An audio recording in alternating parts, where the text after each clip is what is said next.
தெரிந்து கொள்ளப்பட்ட ஜனங்கள் என்றால் ஏதோ பெரிய ஆசீர்வாதத்தை ஆண்டவர் ஏற்படுத்தி அப்படியே ஆசீர்வாதத்திலே லகுவாய் நடத்திவிட போகிறார் அப்படி என்று அதுக்கு அர்த்தம் கிடையாது. ஆண்டவர் தம்முடைய ஜனத்தை விசேஷமாய் தெரிந்து கொள்ளப்பட்ட ஜனமாய் இருந்தால் கட்டாயம் உங்களுக்கு உபத்திரவும் போராட்டங்களும் பாடுகளும் உண்டு. ஆனால் உங்களை விட்டு விலகாத ஒருவர் உண்டு. அநேக கர்த்தரை குறித்து அறிந்த கர்த்தரை ஏற்றுக்கொண்டவர்களை பார்த்துருக்கிறார். ரொம்ப லகுவா இருக்கும் சிலரோட வாழ்க்கை. அவங்க தொட்டதெல்லாம் பொண்ணா மாறிடும், எல்லாமே அவங்களுக்கு வெற்றியா போகும். ஆனா அவங்களோட ஜெப ஜீவியம், ஆண்டவருக்குள்ளாக இருக்கிற ஜீவியத்தெல்லாம் பார்த்தா ஒன்றும் இருக்காது. ஒரு சாதாரணமா ஒரு கிரவுண்ட் லெவல் கிறிஸ்டியானிட்டியில் தான் இருப்பாங்க. ரொம்ப ஒரு சாதாரணமா ஒரு நேம்சேக் கிறிஸ்டியன் போலதான் இருப்பாங்க. அவர்களை கர்த்தர் தம் மண்டையில் நெருங்கி இருக்கும்படிக்கு தெரிந்து கொள்ளவில்லை, விசேஷமாய் தெரிந்து கொள்ளவில்லை.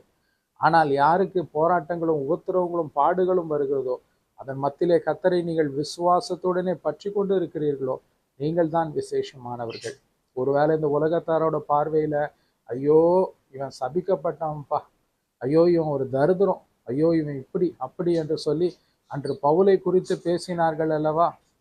இவன் பாம்பினாலே கடிக்கப்பட்ட போது இவன் கண்டிப்பா ரொம்ப துஷ்டு என்று சொல்லி, அது போல உங்களை குறித்து அவர்கள் சொல்லலாம். இத்தனை போராட்டம் இத்தனை பாடு வருதுன்னா இவனுக்கு ஏதோ தலைமுறை சாபம் இருக்குது, ஏதோ இவன் தப்பு பண்ணியிருக்கிறான், அதனாலதான் இவனுக்கு இவ்வளவு போராட்டம் வருது என்று சொல்லி.